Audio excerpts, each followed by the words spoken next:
Nous bénissons le Seigneur pour cette opportunité, cette responsabilité. Nous bénissons le Roi. Nous disons merci au pasteur Noéla, que Dieu a choisi comme ange de votre Église. Et nous remercions tous les serviteurs. Amen. Nous allons partager, j'espère que nous allons terminer, ces jours-ci, quand Dieu ne fait que déposer dans mon cœur les pensées, je parle sur la destinée.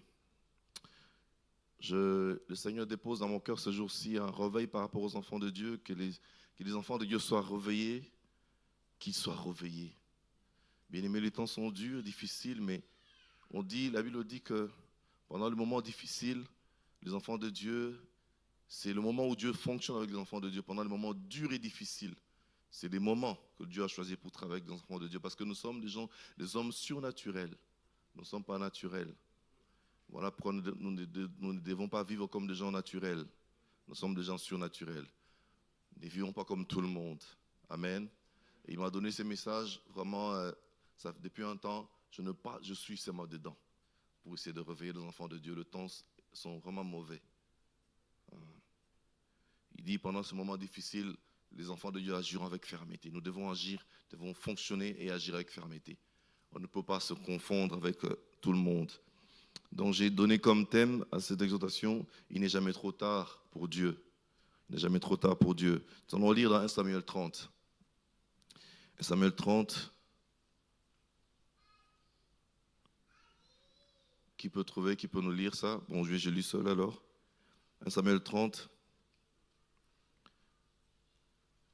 Premier verset jusqu'au 9e verset. Lorsque David arriva le 3e jour à Tsiklag avec ses gens, les Amalécites avaient fait une invasion dans le Midi à Tsiklag. Ils avaient détruit et brûlé Tsiklag. Après avoir fait prisonniers toutes les prisonniers, les femmes et tous ceux qui se trouvaient, petits et grands, ils n'avaient tué personne, mais ils avaient tout amené et s'étaient remis en route. David et ses gens arrivèrent à la ville, et voici, ils étaient brûlés, et leurs femmes, leurs fils et leurs filles étaient amenés captifs. On peut se limiter là, mais jusqu'à 9, nous allons persévérer. Bien aimé, c'était un moment difficile que David a vécu. David, c'est un homme que j'aime beaucoup. C'est un homme que j'aime beaucoup. C'est un homme que vraiment j'aime beaucoup dans la Bible. C'est un moment difficile. Je voulais nous partager sur le thème, je vous ai déjà parlé, il n'est jamais trop tard. Il n'est jamais trop tard pour Dieu. C'est vrai, il y a des situations où les hommes trouvent que c'est trop tard, c'est difficile. Mais nous devons savoir que nous sommes des chrétiens. Un chrétien, c'est celui qui, d'après les Écritures, est appelé à vivre dans la domination. Un chrétien ne peut pas être dominé. Un chrétien est appelé à vivre dans la domination. La domination est dans la réussite, dans tout ce qu'il entreprend. La Bible nous colle ça, la réussite, dans tout ce que nous devons entreprendre, la réussite. L'échec ne fait pas partie de chrétiens. L'échec ne fait pas partie. Dans ton bloc-notes, tu ne peux pas mettre l'échec. L'échec, c'est du diable. Oui, je vous dis la vérité. L'échec, c'est du diable. L'échec ne fait pas partie des enfants de Dieu. Nous, c'est vrai, Dieu peut permettre les épreuves pendant un moment difficile, oui, mais c'est pour nous aiguiser. Mais quand vous sentez qu'il y a l'échec qui vient s'éterniser, s'asseoir dans vos vies, bien aimés, c'est le moment où vous devez vous lever pour anéantir l'échec. L'échec ne peut pas demeurer dans le milieu des enfants de Dieu. Tu ne peux pas faire des choses, entreprendre quelque chose et échouer. Tu ne peux pas. Tu peux rater, non pas échouer. Amen. Tu peux rater pour que tu puisses mieux te préparer, être fort, et tu dois réussir. D'ailleurs, la Bible dit que tous ceux qui vont échouer n'hériteront pas le royaume de Dieu. Je vous dis la vérité. Ah, vous êtes scandalisés. Tous ceux qui échouent n'hériteront pas le royaume de Dieu. Lisez Apocalypse 1, 2, 3. Vous allez voir. Ceux qui hériteront, ceux qui vont hériter le royaume de Dieu. La Bible dit que ceux qui vont vaincre hériteront. Ceux qui vont vaincre hériteront. Donc si tu n'arrives pas à vaincre, tu n'hériteras pas le royaume de Dieu. Parce que tu n'as pas su vaincre, alors que tu as l'esprit de vainqueur. Tu as l'esprit de vainqueur. Tous ceux qui marchent selon Dieu comme chrétiens vivent dans la victoire. La Bible dit, quand vous voyez, même au début de la Genèse 1, verset 26, on dit Dieu nous a créés pour que nous puissions dominer. Ça, c'est le calendrier de Dieu par rapport à l'homme. Il dit, tu as été créé pour que tu domines. Pour que tu domines. Non pas que tu sois dominé, mais pour que tu domines. Alors, c'est toujours un peu étonnant de voir comment est-ce que nous devons échouer. Nous ne pouvons pas échouer. Nous devons dominer. Voilà pourquoi nous devons reprendre notre place en tant que chrétiens pour que nous puissions marcher dans la domination. On ne peut pas échouer. L'échec ne peut pas être une habitude des chrétiens. Non. Amen. Amen. La Bible nous dit aussi la réussite fait partie de nos vies. Quand vous lisez Josué 1, verset 8, vous allez voir que la réussite, c'est notre vie. La réussite, c'est notre vie. C'est très important. Bien aimé, il y a pas un moment où nous sommes livrés à des contrastes, à des combats de la foi. Nous sommes luttés, nous avons des combats, de l'opposition. Nous sentons parfois, nous sommes attaqués, dérangés par notre foi. Il y a des situations qui nous arrivent que nous n'arrivons pas à gérer. Il y a des situations parfois difficiles qui nous arrivent que nous n'arrivons pas à gérer. Et même, parfois, les gens peuvent proclamer qu'il est trop tard. Ah non, pour ça, c'est trop tard. J'ai déjà la tension, c'est trop tard. Je suis déjà hyper tendu, c'est trop tard. J'ai prié pour une personne, chez nous là-bas, j'ai prié pour une personne qui souffrait d'une maladie que je n'ai jamais entendue.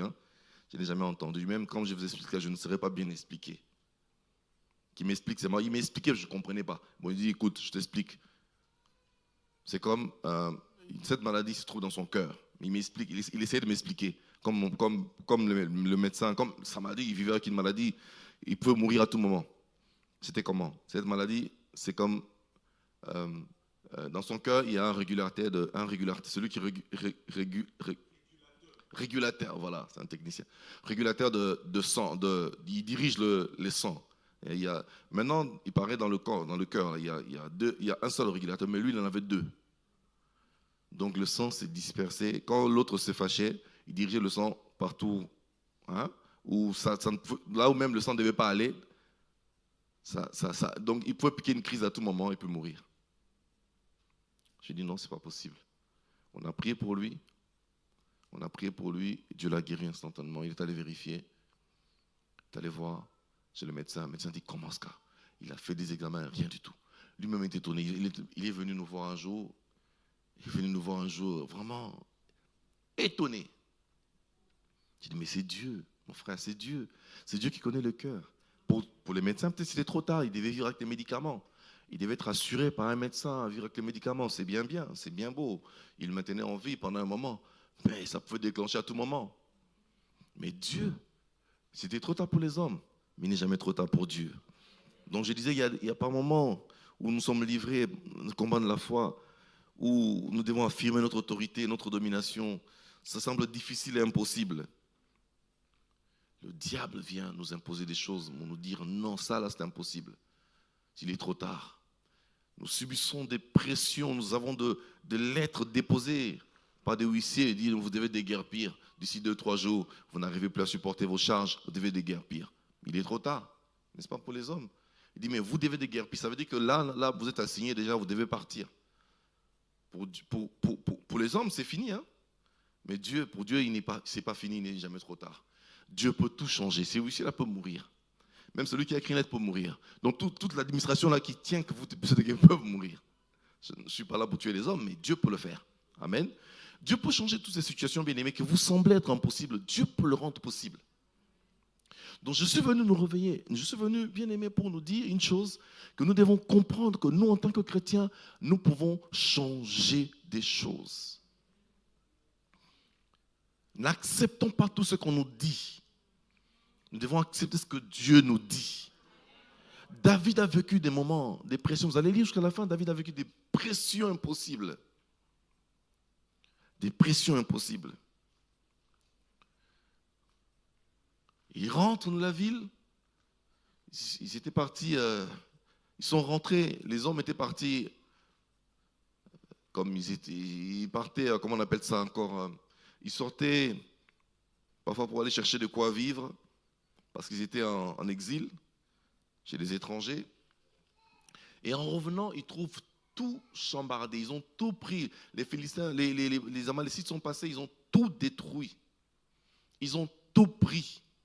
Femmes, enfants, tout ce qui était là, tout ce qu'ils avaient comme précieux, ils ont tout pris. Ils sont partis. Ils ne savaient pas où ils étaient partis. Ils sont rentrés de la ville, il n'y avait plus rien.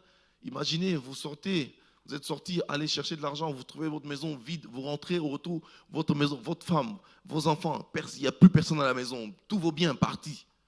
Vous ne savez même pas quelle direction prendre. Vous ne comprenez même pas ce qui vous arrive. Les hommes de David commençaient à pleurer. Ils ont commencé à pleurer. Parfois, il arrive des moments de situations compliquées, difficiles. Vous sentez vous-même qu'ici, il est trop tard. Ici, personne ne peut agir, il est trop tard. C'était une situation impossible à expliquer. Et même ses bien-aimés, ses agents se sont tournés contre David et dit, mais David, nous allons te lapider. C'est toi la base, la cause même de cette situation. À ce point, les fidèles de David, j'étais ses fidèles. Si vous voyez les fidèles, les mêmes fidèles de David se sont tournés contre David, ça veut dire qu'une situation difficile, compliquée. Mais il dit, nous allons te lapider. Ça veut dire que pour nous, c'est la fin. On t'élimine aussi comme ça, c'est fini. On est quitte. Nos femmes sont parties, nos enfants sont partis. Tout ce qui fait de notre vie est parti. Nous voulons aussi nous suicider. En fait, les hommes étaient arrivés au bout. Quand un homme décide de tuer son maître, celui qui lui fait du bien, ça veut dire qu'il est arrivé au bout. Ça veut dire que ça, c'est un moment de suicide. Dans des situations qui te poussent au suicide, tu sens que non, ici, ça ne va vraiment pas. Ici, je suis bloqué. Ici, rien ne marche. Ici, rien ne marche. Donc, ici, la seule solution, c'est me suicider. C'est une erreur. Je suis venu te rappeler que Dieu existe, que Dieu reste vivant, que Dieu règne. Il arrivait des moments difficiles aux gens de la Bible. Nous allons pas énumérer le cas de Sarah. Bien aimé, Sarah a vécu lui-même. Sarah elle-même a déclaré, a dit, quand Dieu venait lui dire qu'il aura un enfant, Sarah, âgée plus de 80 ans,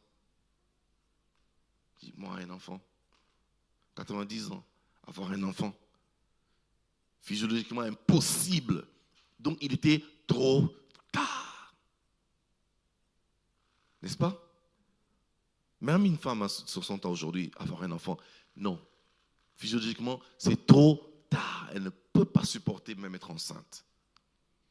Même en intimité, dans ces âges-là de 90 ans, c'est impossible même d'être en relation avec son mari. Ça devient difficile, compliqué.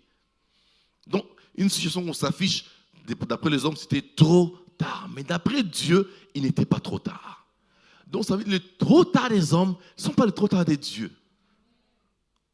Les trop tard que les hommes t'écrivent, le trop tard, quand on dit non, messieurs, vous êtes affichés, c'est fini pour vous, vous êtes sans papier, c'est fini, on vous écrit, vous devez quitter les territoires d'ici 2 semaines. Pour vous, vous dites c'est trop tard, il n'y a plus de recours. Le juge a déclaré que vous devez partir. Je vous rappelle que le trop tard de ces juges-là ne sont pas le trop tard de Dieu. Dieu est maître des interventions parce que Dieu a intervenu dans la vie de Sarah. Sarah a eu un enfant. C'était curieux, compliqué, mais Sarah a eu un enfant avec son mari. On a vu le trop tard de Lazare. Lazare est mort 4 jours. On n'en a jamais vu, hein? 4 jours. Le corps pourrissait déjà. 4 jours sous terre. C'était trop tard.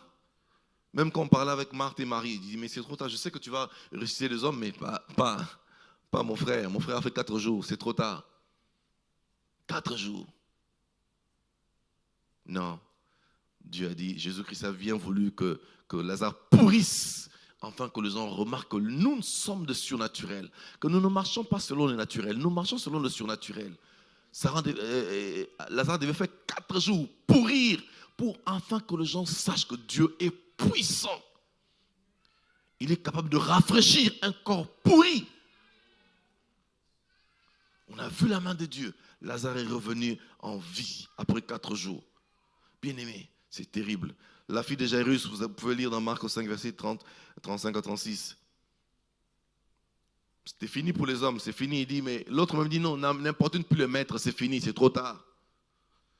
Il dit, le maître a perdu trop de temps avec la femme à perte de sang. Là-bas, ta fille est morte. Donc, il y avait encore l'espérance. Elle était encore souffrante, elle avait la fièvre, mais là, c'est fini. Elle a rendu l'âme. Ça, c'est limiter le maître. Je vous dis qu'il y a des choses notre Dieu n'est pas limité. Il n'y a rien qui limite Dieu. Bien-aimé, tu dois savoir que tu as un Dieu illimité. Rien ne peut limiter Dieu. Rien ne limite Dieu. Rien ne limite Dieu. Nous avons un Dieu illimité. Dieu est venu, Jésus-Christ est sorti de là. Il dit, amenez-moi la fille. Tic au tac, la fille est revenue à la vie. On a vu le problème avec Daniel. Lorsque Daniel a décidé de le jeter au fosse au lion, dans la fosse au lion, bien aimé, même le roi qui aimait Daniel, comme il ne pouvait pas intervenir contre la loi, il ne pouvait rien faire. Le roi compatissait, mais il ne pouvait rien faire. Mais il oubliait qu'il y avait quelqu'un qui avait un mot. C'était trop tard, hein? D'après le roi, c'était trop tard. Excusez-moi, d'après le roi, c'était trop tard. Entre la fosse au lion, les lions affamés, on jette une viande, mais il a été déchiqueté, déchiré, bouffé, mangé, fini. Mais il n'était pas trop tard. Il y avait un homme, il y avait un Dieu qui veillait sur Daniel. Bien aimé, c'était trop tard. Quand vous remarquez, imaginez-vous, on vous déclare aujourd'hui là, on signe votre arrêt de mort, on vous jette dans la fosse au lion. Dans la fosse au lion. Mais c'est fini. D'après les hommes, c'est fini. Il n'y a rien à dire. Le lion va vous déchirer, va vous bouffer. Mais il n'était pas trop tard pour Daniel parce qu'il y avait un Dieu. Les amis de Daniel, la même chose. C'était déclaré, mais le feu là même a tué celui qui les jetait dans le feu. Bien aimé, il y a des situations que tu ne peux pas comprendre. Et il y a des situations que tu ne peux pas comprendre. Mais je vous dis que Dieu est capable de tout. Le Dieu que tu es venu chercher aujourd'hui dans la prière est capable de tout. Voilà pourquoi j'aime beaucoup Dieu, j'aime beaucoup Jésus-Christ. J'aimerais que tu saches que Dieu est capable de changer les situations de ta vie. Que tu comprennes qu'il n'est jamais trop tard. Il n'est jamais trop tard. Les hommes m'ont déclaré trop tard. Humainement, c'était trop tard. Humainement, c'était classé. Mais divinement, il y avait encore l'espérance. Amen.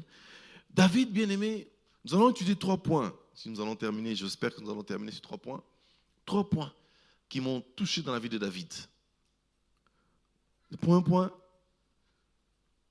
c'est dans les versets 7 et 8.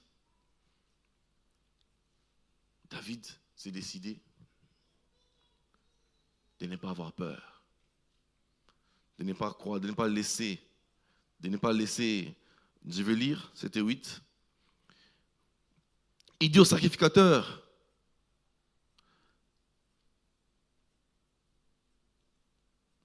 plutôt 6, je vais lire. David fut dans une grande angoisse, car le peuple parlait de le lapider. Il avait peur seulement du peuple. Le peuple parlait de le lapider. Parce que tous avaient de l'amertume dans l'âme. Chacun à cause de ses filles et de ses filles, des fils et de ses filles. Mais David reprit courage en s'appuyant sur. David reprit courage en s'appuyant sur l'Éternel. Sur qui t'appuies-tu? Sur qui t'appuies-tu? David a pris conscience. Donc le premier point, c'est la prise de conscience. Il a pris conscience. Non, moi je ne suis pas n'importe qui. Moi je suis un appelé. David a pris conscience qu'il n'était pas n'importe qui. C'est vrai, j'ai un problème devant moi. J'ai un problème à traiter. Mais moi, je ne traite pas un problème comme n'importe qui. J'ai un Dieu sur qui tu t'appuies, mon frère, ma soeur. Tu es de la race de ceux qui disent non, on arrête d'abord, on cherche d'abord. Non, bien aimé, je suis en train de te dire que tu es de la race de ceux qui doivent d'abord chercher l'appui de Dieu. L'appui de Dieu, c'est très important. Il dit au sacrificateur Abiathar, fils d'Achimelech, apporte-moi de l'éphod. Abiathar apporta de l'éphod à David. Et David consulta l'Éternel en disant, poursuivrai-je cette troupe? L'atteindrai-je? Et l'Éternel lui répondit, poursuis, car tu atteindras et tu délivreras. Bien aimé, s'il ne consultait pas Dieu, Dieu n'allait rien lui dire.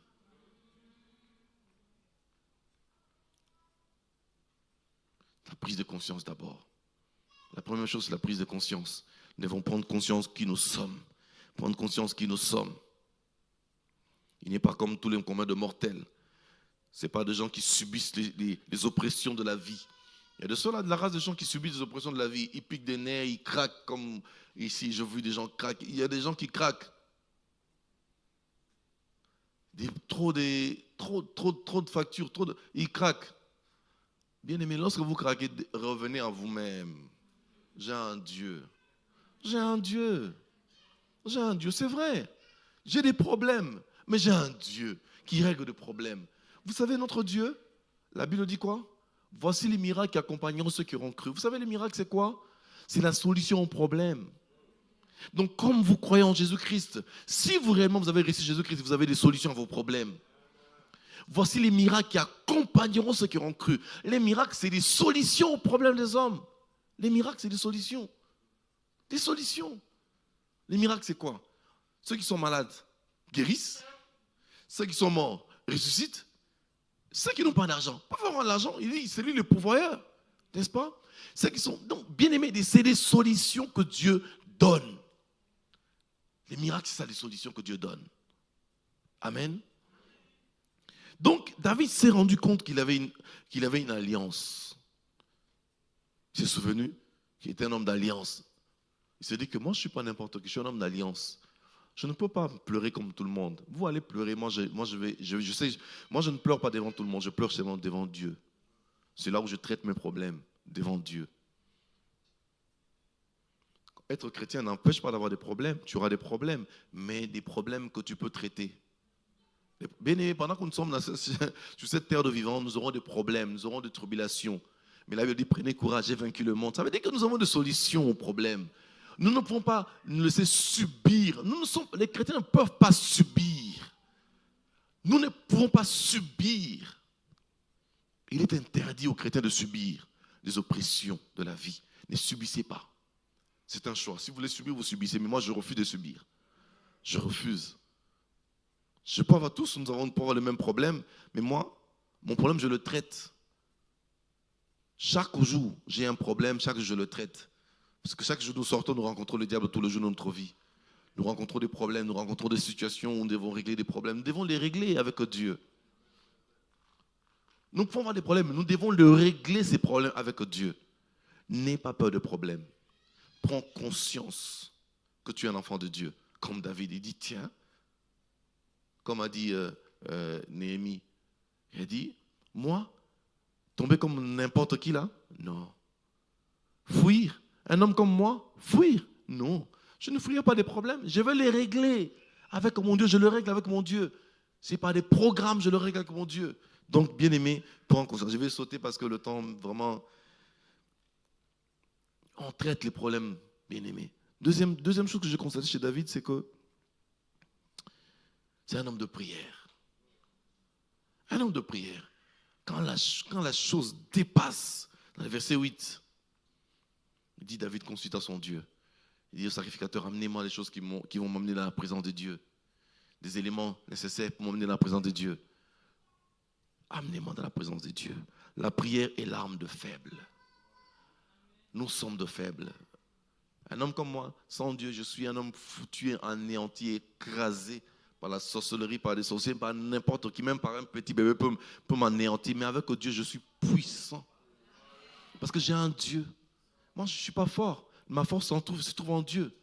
C'est en Dieu que je puise ma force. Bien-aimés, réglez vos problèmes par la prière. Nous sommes là ce vendredi. Je bénis Dieu pour vous qui êtes là ce vendredi matin, ce vendredi soir, pour chercher la face de Dieu.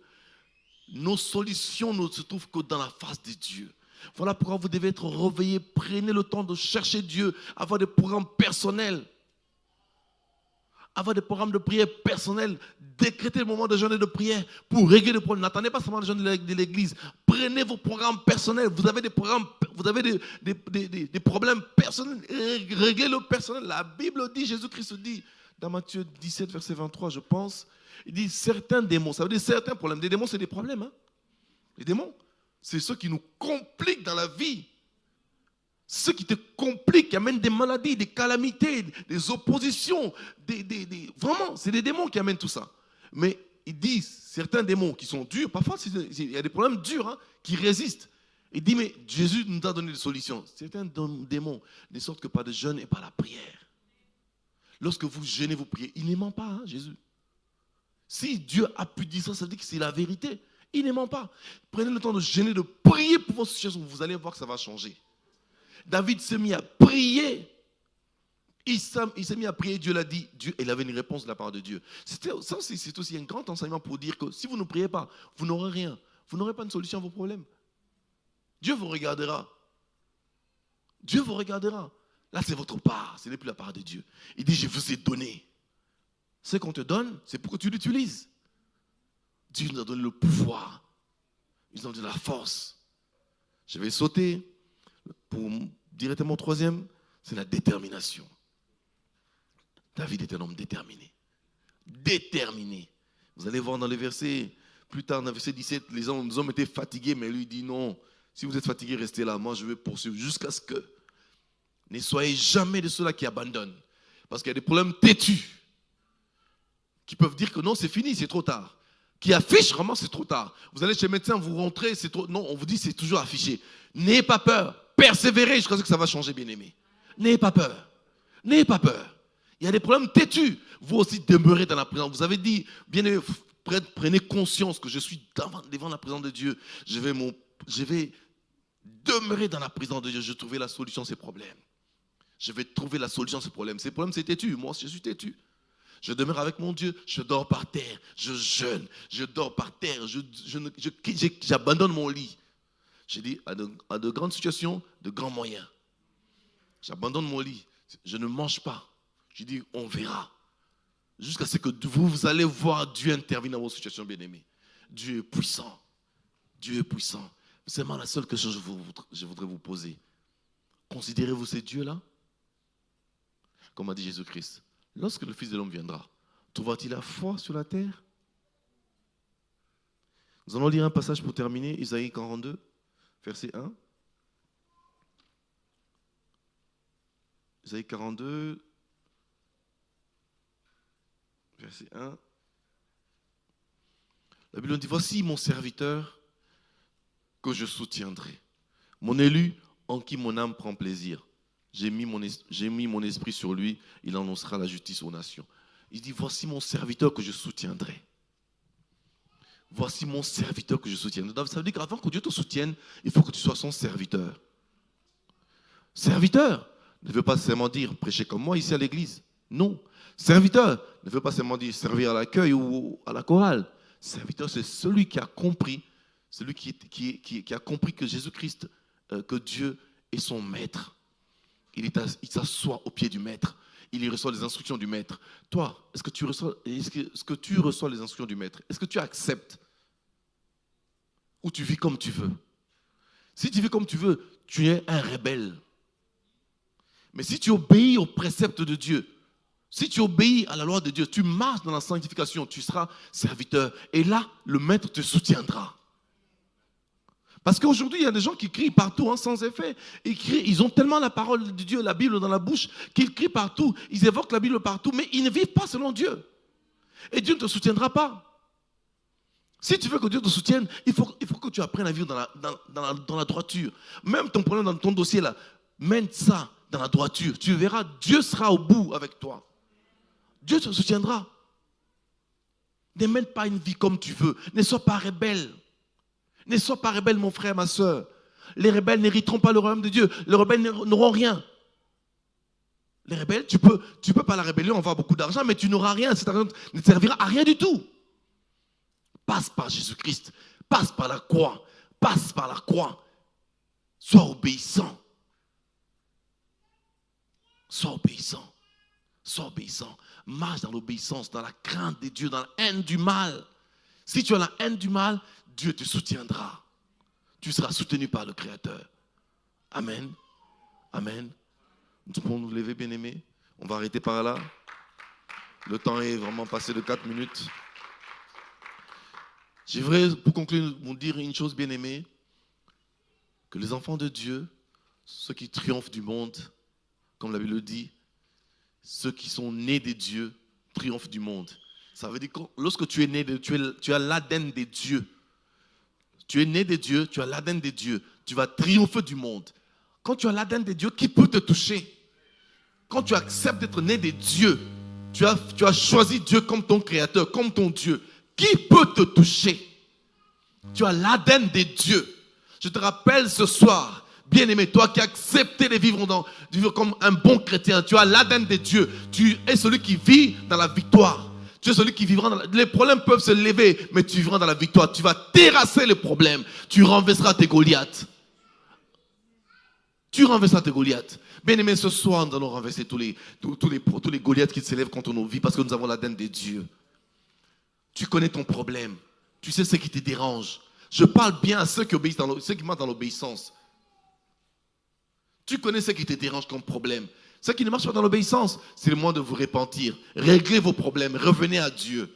Dis Seigneur, le Seigneur n'est pas difficile. Lorsque vous demandez Seigneur, je veux changer de vie. Cette vie-là, je ne la veux plus. Je veux changer de vie. Je veux vraiment que mon comportement change. Je veux que les choses changent dans ma vie. Et le Seigneur viendra rapidement vous rétablir dans vos droits. Et vous serez le nôtre et vous soutiendra après. Maintenant, bien-aimé, tu vas demander à Dieu. Ces problèmes, ces géants qui s'est levé contre ta vie, là, tu connais ces problèmes qui s'est levé contre ta vie. Tu vas renverser ces géants. Tu vas renverser ces géants, bien-aimés. Tu vas proclamer qu'il n'est jamais trop tard, que Dieu va le régler. Ces problèmes, Dieu le règle. Tape le main, Dieu. Dis, ces problèmes, Dieu règle ces problèmes. Tu le renverses ces problèmes. Tu les renverses. Tu dis que moi, avec Dieu, tu es réglé. Tu es réglé ces problèmes. Tu es réglé. Tu es réglé. Tu es réglé. Tu es réglé. Roboto korakrema semotoroche. Tu es réglé.